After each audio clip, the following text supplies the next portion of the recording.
This is WZRD Chicago 88.3 FM. And we have with us at WZRD, Larry Garfield of FairVote Illinois. Good morning, Larry. How are you today? Doing well. How are you? Very, very well. That's a little bit under the weather, but Happy New Year. Happy New Year as well. Well, first of all, tell us a little bit about the FairVote Illinois. Is the ranked choice voting the top on its agenda? So FairVote Illinois is a 501c3 nonprofit, nonpartisan organization based in Illinois that we're about 3 or 4 years old at this point. And we were founded specifically for the goal of advancing ranked choice voting in Illinois. We feel it is a more fair, more equitable, more democratic way of running elections than what we do now. And it's an improvement to our election system that has been gaining a lot of traction across the country in recent years. So this is part of a much larger national push to improve our election system with ranked choice voting. Do you know where ranked choice voting started at the very beginning? So ranked choice voting as a concept has had a whole bunch of different names. The earliest reference I can find to it is in the late 1700s. So it's, in concept, almost as old as the United States is. It first started to be used in practice in the late 1800s. The biggest use is Australia. Was the first country to adopt it nationwide. They use a different name for it, but they've been using it now for over a century. Ireland has also been using it for over a century.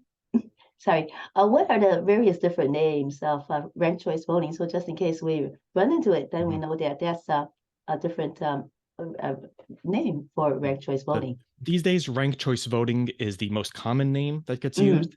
Instant runoff voting is another common name. You may also hear single transferable vote, which is almost the same thing, but is used to elect multiple people for the same office if you have a multi-seat election. There's also preferential ranked choice voting, which is almost the same as that. We can get into some of these details later. But the most common names you'll hear are ranked choice voting and instant runoff voting, which for our purposes are the same thing. Yeah, and then you were going into the history of it, of ranked choice voting. At what time did ranked choice voting start in the United States?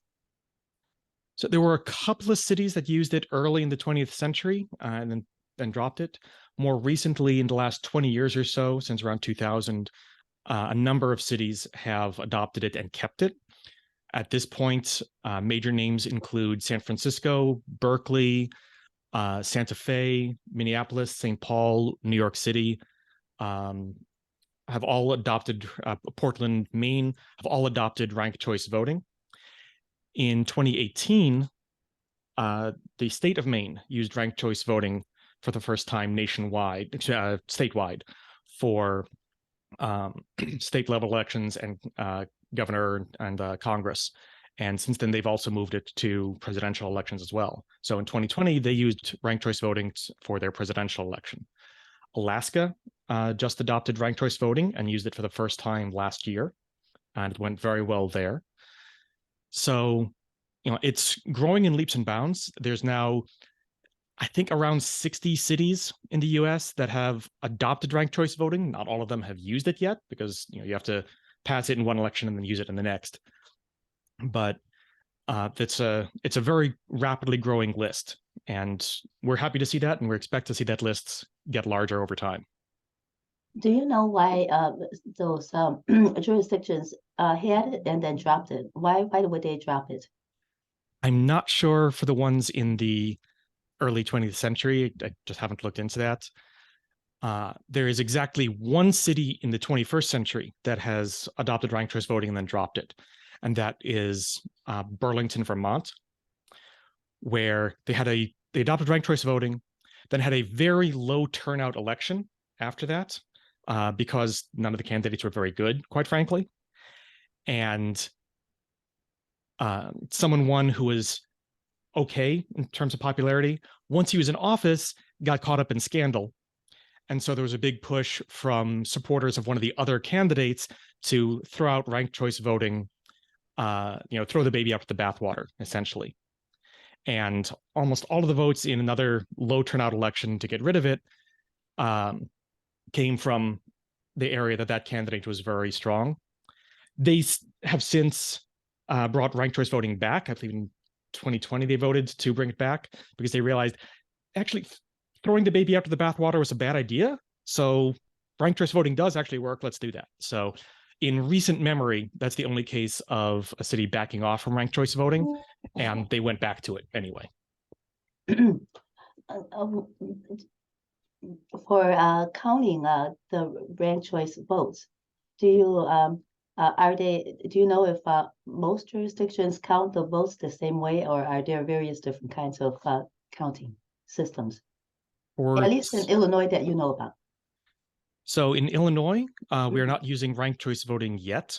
With one asterisk, Springfield uses ranked choice voting for military and overseas ballots.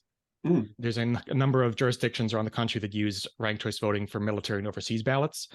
In case there's a runoff and people who are overseas or in the military are going to have a hard time getting a second ballot through the mail in time. So they're allowed to essentially cast both ballots in advance, which makes sense. But then, all right, if we're doing it for them, why not do it for everybody? But single election, to answer your question, single winner ranked choice voting, which is the most common, there's really only one mechanism for it. As a voter, so in the current election system that most people use, and everyone in Illinois is used to, there could be 4 or 5 people running for an office. You vote for one, and that's it, which makes it really easy for someone to win with 30 or 40% of the vote, which means 60 or 70% of the voters voted for not that person, and that person still won. That's not good. With ranked choice voting, you instead rank candidates.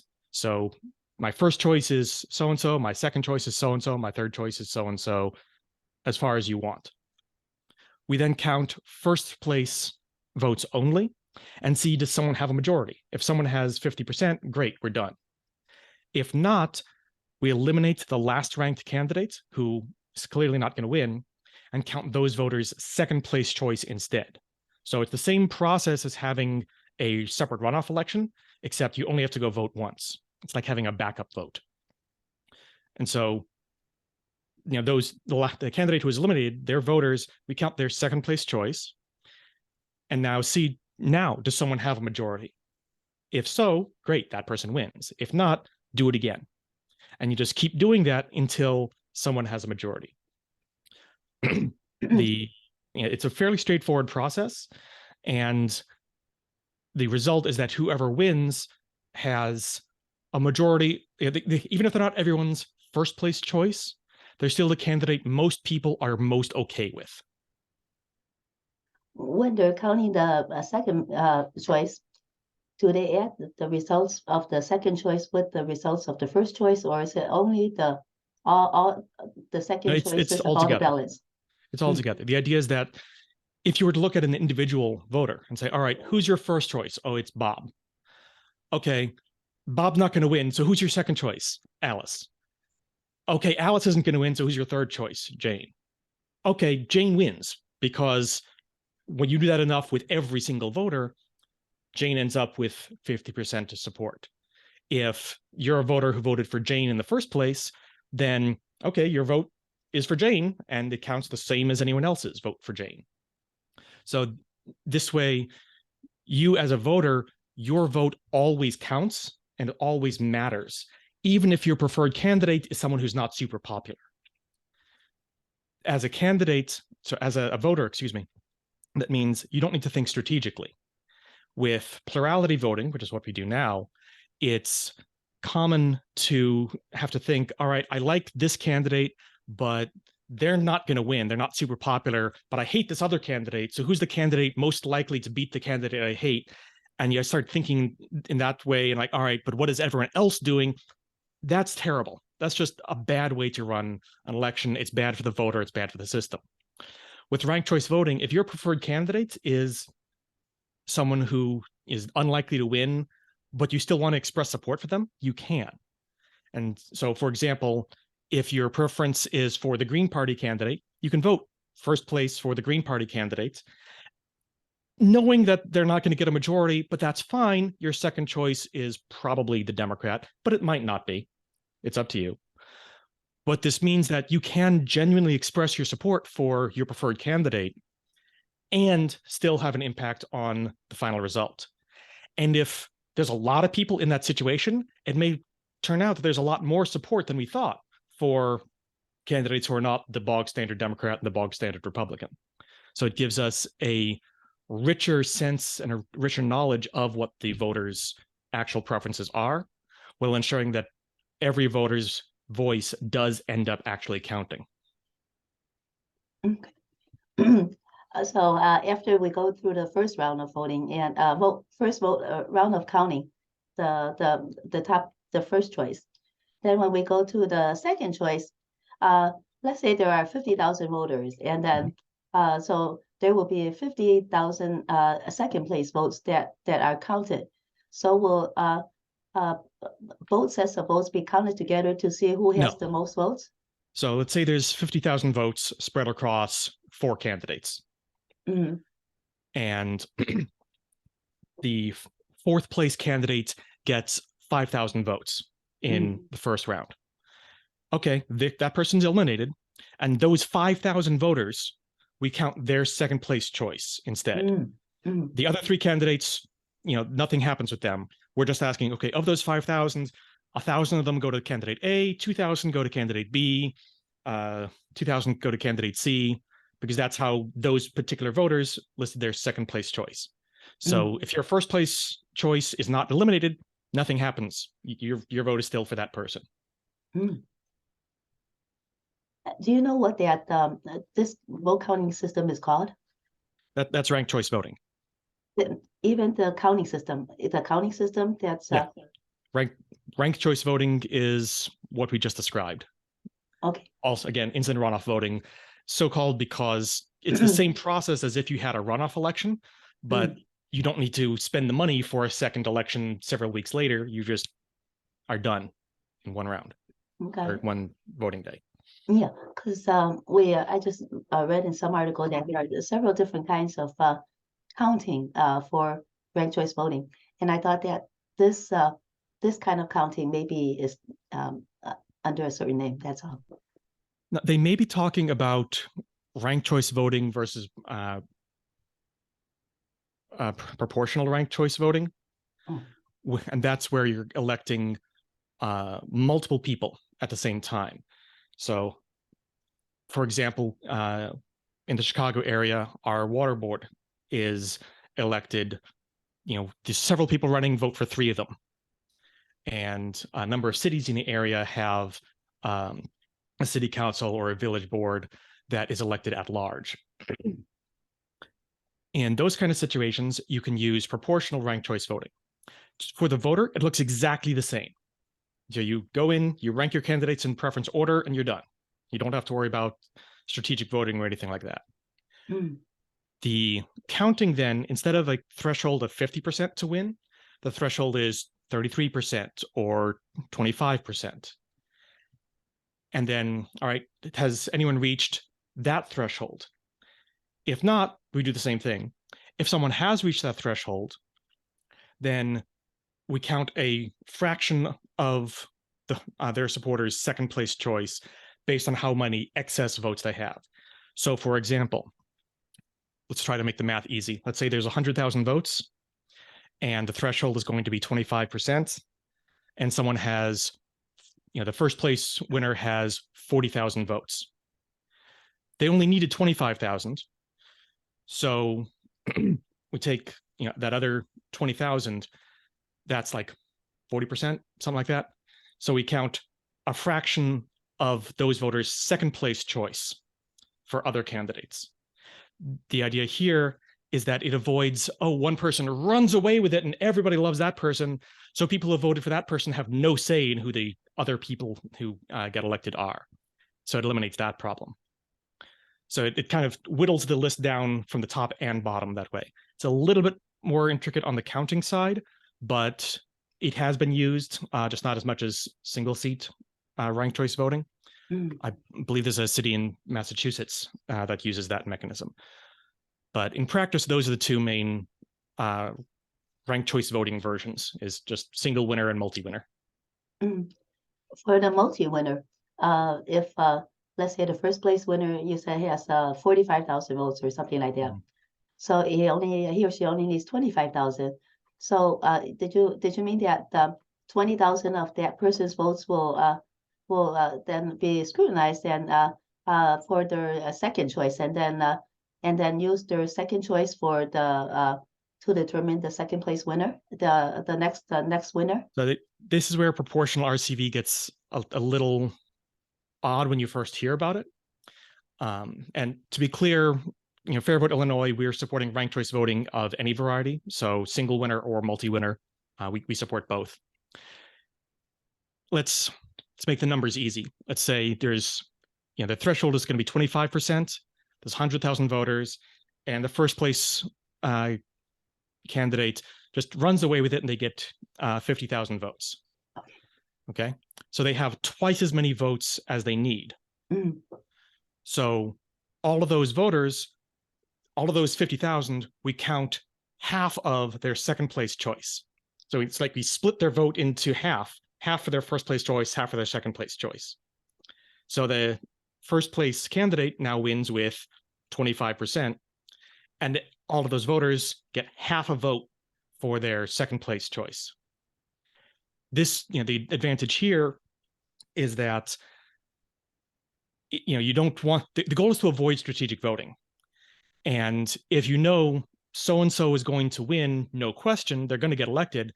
Okay, then should I put my first place choice on someone else as a hedge to make sure it gets counted? Because I don't want to vote for the overwhelming winner and then have no say in the second person who gets elected. That's what we're eliminating. So that is all a complication on the back end for people counting. For the voter, it looks exactly the same. There's 5 people running. I'm going to just mark 1, 2, 3, 4, 5 for my preference order, and I'm done. And I don't need to think about anything else. And that's true whether we're electing 1 seat or multiple seats. Your vote counts the same as everyone else's to the maximum amount possible. What happened in Evanston? So Evanston, this is a fun story.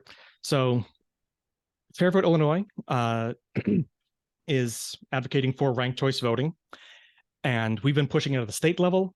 We've also been working to adopt it at the city level. In Maine, for example, Portland, Maine adopted ranked choice voting first, and it worked so well there that the whole state adopted it. We're looking to do the same thing here. So we started looking for cities that would be a good candidate for ranked choice voting, and found Evanston, which would be a good starting point for ranked choice voting. Helps that I live in Evanston, so not all of FairVote Illinois lives in Evanston, but I do. And we know that the mayor of Evanston, Daniel Biss, used to be in the state legislature, and while there, he introduced ranked choice voting legislation. So we know he's a supporter. There are also a number of recent elections that went a bit weird because of the current runoff system that we have, which is bonkers. So we started canvassing in Evanston, talking to voters, and everyone we talked to, overwhelmingly, were going, ranked choice voting, what's that? Oh, that's cool. Yeah, we should totally do that. Until we started hearing ranked choice voting. Oh yeah, I've heard about that. That's great. We should do that. So overwhelming support from the voters. So we took this to the city council, and along with other partner organizations, and said, hey, city council, let's do this. And the city council voted unanimously to approve ranked choice voting as a ballot referendum. And then in the November election, Evanston residents voted 82% in favor to adopt ranked choice voting for Evanston elections going forward. So starting in 2025, which is our next municipal elections, Evanston will be using ranked choice voting. And our hope is that by then we have a couple of other cities also moving to ranked choice voting, so we can do a couple of cities at once. One of the advantages is that Evanston currently, pre-RCV, has this bonkers system that actually a lot of cities have, where depending on which, so there's the general election in April, depending on which office you're electing, there may or may not be a primary if there's enough candidates running. But the number of candidates you need running in order to have the primary beforehand depends on the office. So you may or may not have a primary. However, if in the primary someone wins with more than 50%, they cancel the general election for that office. So if you don't know that the primary is happening and you're waiting for the general, there may not be a general. It's a ridiculous system, quite frankly. And most people agreed and said, you know what, ranked choice voting, one day, one election, everybody, we're done, is a much better approach. And so that's what'll be happening in 2025 is ranked choice voting for all city offices in Evanston. What are some of the partner organizations working with FairVote Illinois? So the main ones that we were working with in Evanston were the Democratic Party of Evanston and Reform for Illinois. Both of them were, major allies in getting this through. We've also gotten support from some of the national organizations like FairVote National and Represent Us that advocate for and support local organizations pushing for ranked choice voting. And you mentioned that the first time the ranked choice voting in Evanston will be in 2025. Mm-hmm. Well, when the federal elections come around, will ranked choice voting be used for federal elections? Not yet. So Evanston has jurisdiction over its elections. And so it can decide, under state law, a city can decide to switch to ranked choice voting or other voting systems by the city council approving it and then it passing a referendum, which is what just happened in Evanston. So Chicago could do the same thing for Chicago elections. Cook County could do the same for Cook County elections, and so on. Who has jurisdiction to control that varies depending on the office. Illinois is complicated. Federal elections, like Senate or President, Congress, as well as state level offices, so governor, state legislature, comptroller, and so forth, those are all controlled by the state. They're run by the state board of elections. So in that case, we would need something to pass the state legislature, which we're working on. There's been a bill sitting in committee with a decent amount of support for some time, but there's so many things going on in Springfield, a lot of important work being done. It hasn't gotten to the top of the list yet. So we expect it to be reintroduced this session, and we're hopeful to get more support behind it. Whether we'll get it passed in time for the 2024 elections, we don't know. We're hopeful, but it's unlikely, but we're certainly going to try. That bill would cover all elections administered by the State Board of Elections. So governor, lieutenant governor, controller, secretary of state, General Assembly, both Senate and House, Congress, and judges, and presidential, assuming that passes. Now, that would not need a referendum. Illinois does not actually have a viable state-level referendum process that's useful. So if we want to pass it in Illinois, it's just like any other bill, passed by the legislature, signed by the governor. So that's what we need to do there. So if you'd like it for federal elections in Illinois, write to your House rep, write to your state senator, and tell them to sign on to the ranked choice voting bill. And you're saying that to talk with your legislators about the state ranked choice voting, or the federal, trying to get it done on the federal too. Which one did you just mean? Both. Both. Okay. Yeah. So remember, in the American system, states control their own elections. So the Illinois legislature has the authority to decide we're going to use ranked choice voting for congressional and Senate elections in Illinois. Just like Maine, their legislature already voted. Actually, correction, in Maine it was a referendum, but Maine voted to use ranked choice voting for their congressional elections. So senators and congressmen from Maine are now elected by ranked choice voting. Same in Alaska. What about the presidential? Are states allowed to control the presidential elections as well? Technically, what they'd be doing is using ranked choice voting to elect the slate of electors for whatever candidate. So yes, the state is within its legal constitutional rights to use ranked choice voting to select the presidential electors for whoever. What do you see that happening? If ranked choice voting were to gain momentum? Is that a possibility, or what would it be more likely that it will end at the congressional level?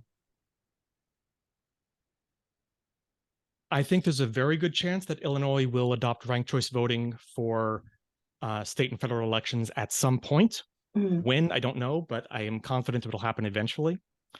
The other option is Congress does have the authority to dictate that states use ranked choice voting to elect federal officers, because Congress does have the authority to regulate elections within reason, in ways that the states haven't. So there's an overlap there. There have been federal bills introduced to require ranked choice voting for elections for Congress. None of them have gone very far, but they have been introduced. So there is interest there. At the moment, I think state by state is a far more likely strategy to win. There are people in almost every state, I believe, working on ranked choice voting in some fashion. We're working on Illinois because we're here. Have you done any research about presidential candidates, etc., that who might favor ranked choice voting? Not offhand.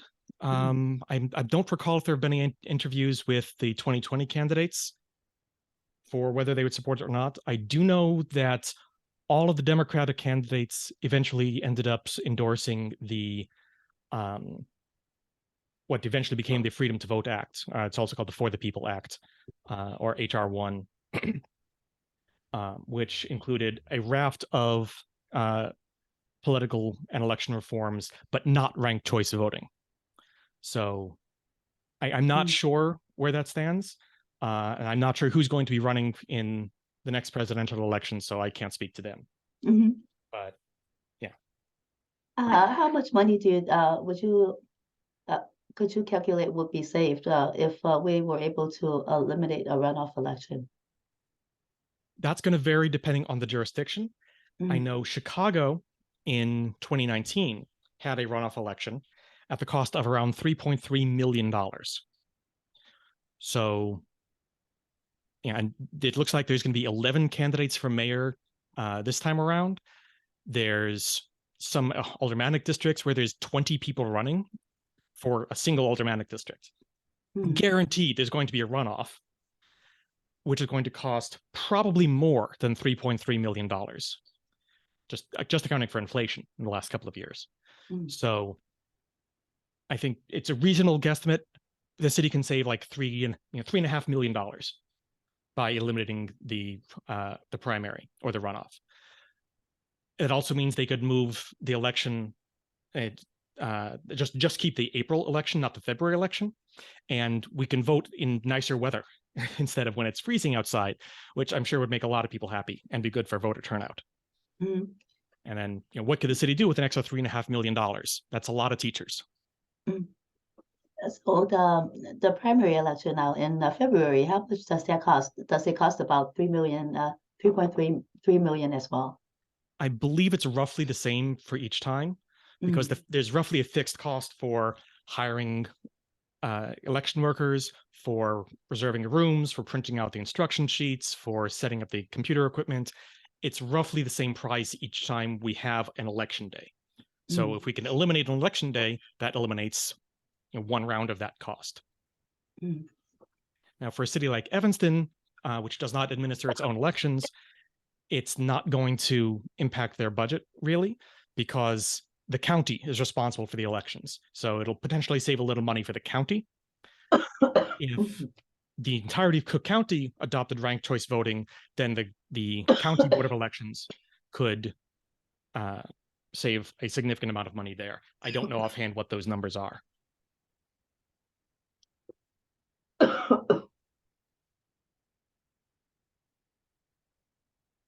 Okay. See, there was one question.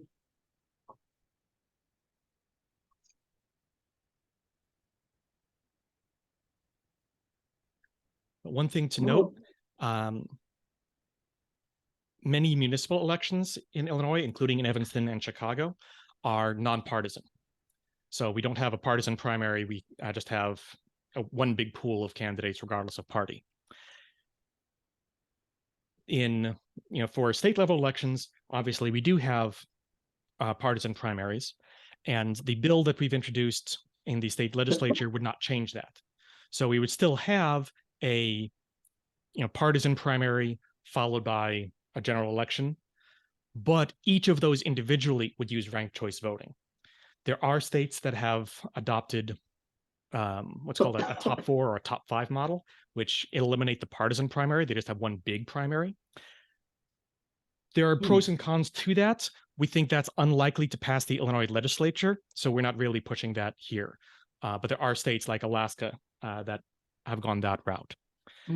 That still has an advantage, though, because if you look at Illinois elections, most General Assembly districts are single party. Partially for gerrymandering, partially just that's how the population is spread out across the state. Which means the real election is the primary, where you can have 4 or 5 or 6 people running in whatever party is dominant in that area. Someone wins with 20% of the vote, 25% of the vote.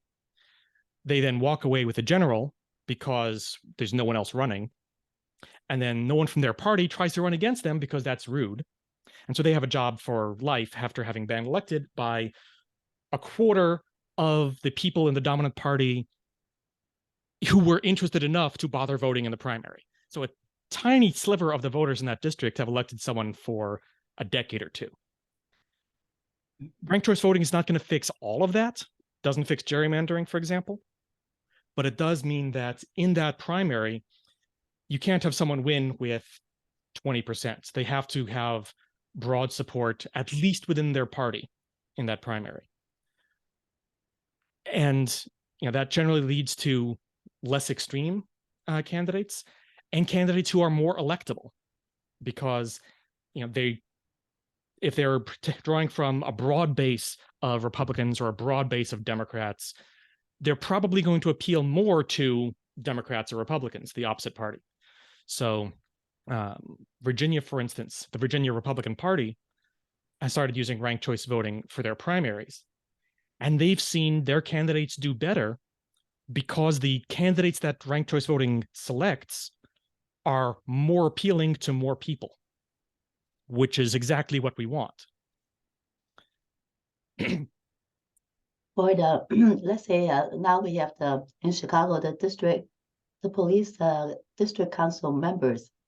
For this election, of course, it will be just a regular election. But if ranked choice voting were to be used for this election, then the voters would be ranking their choices then. Correct. So I believe the police board is 2 people per district, if I have that right? I think it's 3 people per district? Yes. Okay. So that's a proportional RCV election where, okay, there's 6 people running. You go in and vote first choice, second choice, third choice, fourth choice, and so on, as far down as you want. If you want to stop after 2, you can. You can also go all the way to everybody. And then, we go through the proportional RCV process we discussed before, and whoever the top 3 people are we end up with, they're the people elected in that district. And you did say that if there were 6 candidates, then the voters could rank all 6 of them. Yes. That varies a bit by jurisdiction. Some places that have ranked choice voting say you can rank up to 4, some you can rank up to 5, some up to as many as you'd like. Personally, I don't see a reason to not let people vote for as many as they'd like. If people get bored after 5 candidates, that's fine. If someone gets bored after 1 candidate, they have that right, just like you have a right to not show up for a runoff election today. But it's a lot better if you do express your full support for your full voice across the candidates. Mhm. What is your what is the main opposition that ranked choice voting faces right now? The main opposition or the main hindrance to ranked choice voting adoption is simply Yes. inertia. Oh. People haven't heard of it, or think, oh, it's new, I'm not sure about that, and so on. But in our experience, I've talked to thousands of people about ranked choice voting one-on-one, and overwhelmingly, give me 2 minutes to explain it to somebody, and they're in favor. Mm. By like 90% or better, once they understand it, they want it. So the biggest hurdle is simply voter education and making people aware that this is an option, and it's a viable option that we could adopt and we should adopt, and then people get behind it. So right now, ranked choice voting does not have any opposition. It's just that more work needs to be done to educate the voters, is what you're saying. Well, there is some opposition to it. The most common argument against ranked choice voting is that it's too complicated for voters to understand. Trying to be cautious about overcomplicating things for the voter is a fair thing. And it's completely legitimate to not want a voting system that is too complicated for people to understand. However, if you look at the exit polls from everywhere that has used ranked choice voting, it's not complicated. People understand it. People rank multiple candidates. Most people end up ranking, the maximum number that they're allowed to, 4 or 5 or however many it is. And we're not talking by like 53%. I'm talking 95% of voters in New York City who said, yeah, I understood it. And 87% or around there that said, yes, let's do this again. And you see that over and over and over again. So being concerned about voter complication is a legitimate concern, but in actual practice, ranked choice voting has been shown to be very simple, very easy for people to understand. So it's not a real concern in practice. Do you know anything about if there are more spoiled ballots when people use ranked choice voting? I've been an election judge, and I think the last election we had a lot of spoiled ballots. It's just that people were making marks on the wrong places, or maybe overvoting, undervoting, all sorts of things happening. Well, how does ranked choice voting spoil ballots compare to regular elections? It's hard to get definitive numbers on that just because there's so many factors from one election to another. But most of the studies that have looked at that have said it's about a wash. So the percentage of voter errors that produce a ballot that can't be counted is about the same percentage as it is today. So is it on the ballot? I've never seen a ranked choice voting ballot before. Every candidate would have maybe 3 boxes next to their names, or four. Let's say there's 6 candidates. So every candidate would have 6 boxes next to their name, and then the voter would fill in the box of whatever ranking they want their candidate to be. That's the most common way. So if you're using the Scantron style, like the paper ballots we use today, then yeah, you would have a grid of list of candidate names down the side, and first choice, second choice, third choice across the top, and a bunch of bubbles. And you fill in, this candidate, fill in the bubble for first choice, and this candidate fill in the bubble for second choice, and this candidate fill in the bubble for third choice, for as far as you feel like going. That's the most common form of it. We've all taken that kind of Scantron test before. We've all used that. If you're using electronic voting, then it would be the same thing, just on a screen. I believe in Australia, they actually have you put in a number in the box. That's also viable. I think here we'd probably just continue using fill-in bubbles, but those are the major physical ways that it's built. So as for you, you've never had the experience yet of actually voting a ranked choice voting ballot yet? Actually, I have. Where? Not in, personally, I have not used ranked choice voting in a governmental ballot yet. However, I am part of a number of organizations that have used ranked choice voting for their own elections. Mm. For example, in my day job, I'm a software developer, and I'm on the elected board for a standards body for my industry. And we elect our board using ranked choice voting because we're electing multiple people at a time. So we use the proportional RCV mechanism to elect 4 people for 2-year terms, staggered every 8 months. So we have, a third of the board is elected at a time. I've been in other organizations that have done the same thing. The Oscars have been using ranked choice voting since 2009, I believe. So if you are one of the people who gets to vote on the Oscars, you're using ranked choice voting already. Mm. There's a number of boards for universities and groups like that use ranked choice voting. So there's ample places that it gets used outside of government, and I'd like to see that list grow. And how did you personally first learn of ranked choice voting? Oh, I don't even remember. It's been over 20 years. Yeah, I don't remember where I heard about it originally. But as I said, I've helped organizations that I've been part of adopt ranked choice voting for their internal elections since like 2003. Mm. So it's been a while. Larry Garfield, if our listeners want to learn more about ranked choice voting, where should they go? Best place would be FairVoteIllinois.org or FairVote.org, which is the national organization. Both have information about ranked choice voting, how it works, where it's being used, and FairVote Illinois in particular for how we can help push ranked choice voting further in Illinois.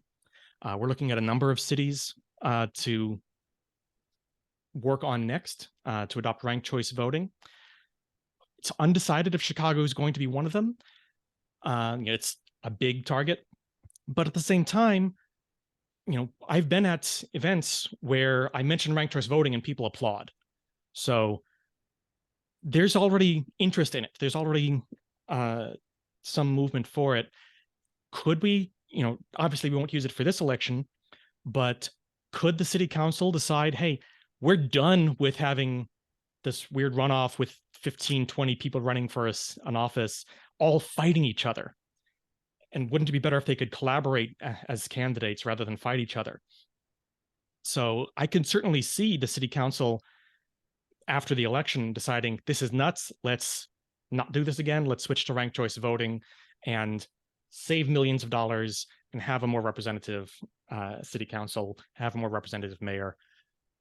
Will that happen? I don't know. Should it happen? Absolutely. If you'd like to help make it happen, sign up for FairVote Illinois at fairvoteillinois.org, and let's make noise, because in practice, that's what it comes down to, is just voter education, showing the demand. And as we saw in Evanston, when people get the option for it, they like it. Is there anything in city council now in committee, or does FairVote Illinois have any city council sponsors now? Not at the moment. We have talked to a few members of the city council, some of whom are running for re-election, some of whom aren't.